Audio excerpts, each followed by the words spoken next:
ইঁদুরের যন্ত্রণায় জর্জরিত মালদা মেডিকেল কলেজ হাসপাতাল কর্তৃপক্ষ অসুস্থ রোগীদের শরীরে কামড় দিচ্ছে ইঁদুর, আর তাই ইঁদুরের যন্ত্রণা থেকে বাঁচতে রোগীদের বেডের পাশে রাখা হচ্ছে যন্ত্র।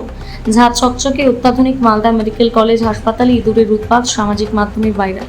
এমন দৃশ্য হাসপাতালের ব্যবস্থা ও পরিকাঠামো নিয়ে প্রশ্ন তুলে দিয়েছে। ইংরেজবাজার বিধানসভার বিজেপির প্রাক্তন বিধায়ক তথা কেন্দ্রীয় কমিটির সদস্য শ্রী রূপা মিত্র চৌধুরীর অভিযোগ, ইঁদুর ধরার যন্ত্র আছে মানে মালদা মেডিকেল হাসপাতালে ইঁদুর রয়েছে। হাসপাতালের ওয়ার্ডে অস্বাস্থ্যকর পরিবেশ রয়েছে। সরকার বদল হয়েছে কিন্তু সরকারি আধিকারিকদের পরিবর্তন ঘটেনি। ওখানে এটা ইঁদুরের জন্য। এখানে কি হয় ইঁদুর? এখানে অনেক ইঁদুর দৌড়ে যাচ্ছে। পেশেন্টের গায়ে চলে আসছে? হ্যাঁ, ওই যে বিছানা উঠে যাচ্ছে, তো বিছানাতে উঠে যাচ্ছে, মশারির তলে ঢুকে যাচ্ছে। কখন আসছে ইঁদুর? রাতের বেলা। প্রচুর ইঁদুর নাকি? হ্যাঁ, দেখতে তো পাচ্ছি। কে রেখেছে ওটা? কোনো বলতে পারবো না। হাসপাতাল থেকে ইঁদুরের উৎপাত খুব নাকি? হ্যাঁ, তাই তো। গায়ের মধ্যে চলে আসছে ইঁদুর? মশারির তলে ঢুকে যাচ্ছে। কোথায় থেকে এসছেন আপনি? আমি নদীর ওপর থেকে এসেছি, ললাবা।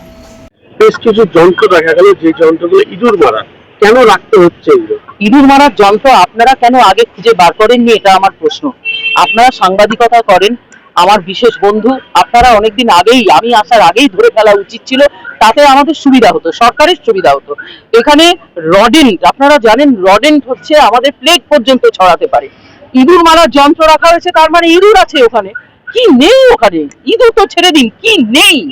মানে জঞ্জাল এবং নোংরা আর আবর্জনার যদি একেবারে শ্রেষ্ঠ স্থান হতে পারে, তাহলে সেটা মালদা মেডিকেল কলেজের ট্রমা সেন্টার।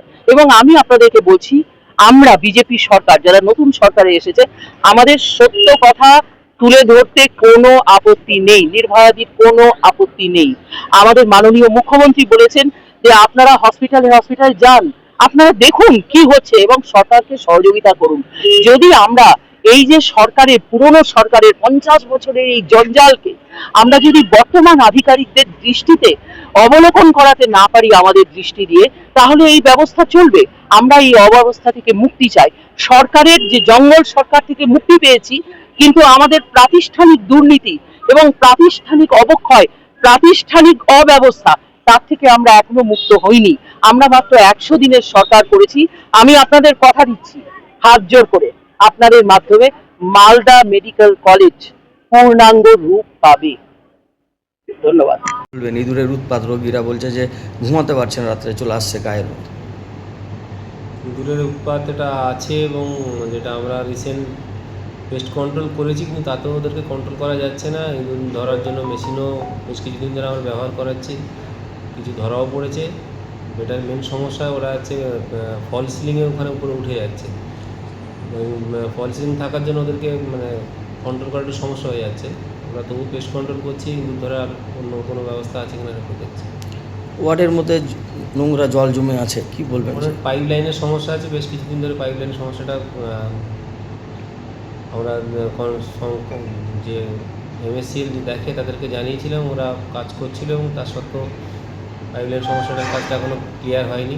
তাছাড়া রিসেন্ট কর্মচারীরা, আমাদের হাউসকিপিং স্টাফেরা কাজ করছে না, তাদের বেতনের কিছু সমস্যা হয়েছে, সেই জন্য তারা কাজ করছে না, সেই জন্য পরিষ্কার পরিচ্ছন্ন করার সমস্যা হয়ে যাচ্ছে।